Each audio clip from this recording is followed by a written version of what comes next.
খুবই গুরুত্বপূর্ণ একটা ভিডিও প্রথমে শেয়ার করবেন, তারপরে বলছি বাকি কথা যে পার্বত্য চট্টগ্রামে সেনাবাহিনীকে কিভাবে বাধা দেওয়া হচ্ছে, এরা কাদের লোক, কাদের জন্য কাজ করছে, ফুটেজটা দেখে তারপরে বলছি বাকি কথা।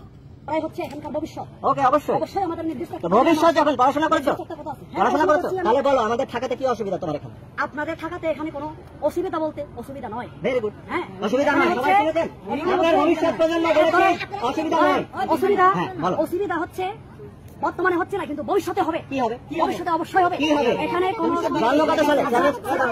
চ্যালেঞ্জ জন্ম কত সালে? কত সালে জন্ম? হ্যাঁ, 99 সালে। এখানে ক্যাম্প নিশ্চয়ই শুনেছেন। আমি প্রথমত আমাদের সেনাবাহিনীকে ধন্যবাদ দিতে চাই যে আমাদের যে সেনা অফিসার সেখানে ছিলেন যথেষ্ট ধৈর্য নিয়ে কথা বলছিলেন। দেখেন, পাহাড়ি বাঙালি, সমতল অসমতল এই ধরনের বিভাদে বা বিভাজনে আমি যেতে চাই না। আমি মনে করি পাহাড়ে বসবাসকারী মানুষরা আমাদেরই ভাই, জাস্ট বিভিন্ন গোষ্ঠী সম্প্রদায় আদিবাসী তাদেরকে আমরা বিভিন্ন নামে ডাকি। সেইখানের মানুষরাও শান্তি চায়, সেখানের মানুষরাও চায় তাদের বাচ্চা কাচ্চারা শিক্ষিত হোক, সেখানের মানুষরাও রাষ্ট্রীয় সামাজিক সুযোগ সুবিধা চায়, নিরাপত্তা চায়, 2-4 পয়সা জীবিকা যেন নিরাপত্তা নিয়ে তারা সমাজে বসবাস করতে পারে, এই সুবিধাটা সবাই চায়। কিন্তু যেই যুবক বাধা দিচ্ছিল তার জন্মগত 98-তে, তাকে আমাদের আর্মি অফিসার প্রশ্ন করতেছিল যে আর্মি ক্যাম্প যে এখানে এত বছর ধরে আছে, তোমার কি সমস্যা হয়েছে?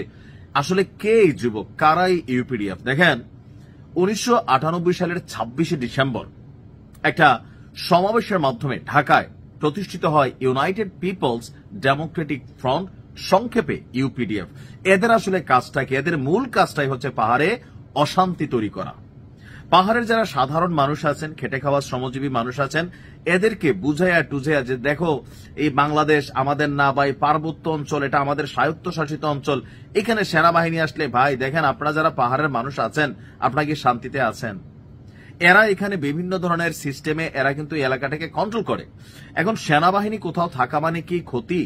বাংলাদেশে যে এতগুলা আর্মি ক্যাম্প আছে বা সেনা ক্যান্টনমেন্ট আছে, এটা কি দেশের জন্য কল্যাণকর নাকি অভিশাপ? যেহেতু পার্বত্য চট্টগ্রাম বাংলাদেশের খুবই গুরুত্বপূর্ণ একটা এলাকা, এই এলাকাতে দেশি বিদেশি ভারতের, মিয়ানমারের, চীনের বিভিন্ন গোষ্ঠী এখানে কিন্তু তাদের অ্যাক্টিভিটিস চালায়। আর অ্যাক্টিভিটিস চালানোর একটা প্রধান উদ্দেশ্য হচ্ছে বাংলাদেশকে অস্থিতিশীল করা। আর এই যে ইউপিডিএফ নামক দলটা, আমি এ যাবৎকালীন গত 6 থেকে 7 বছর যখন নিউজ করছি, আমি তাদের পজিটিভ কোনো মুভমেন্ট আসলে কখনো দেখি নাই।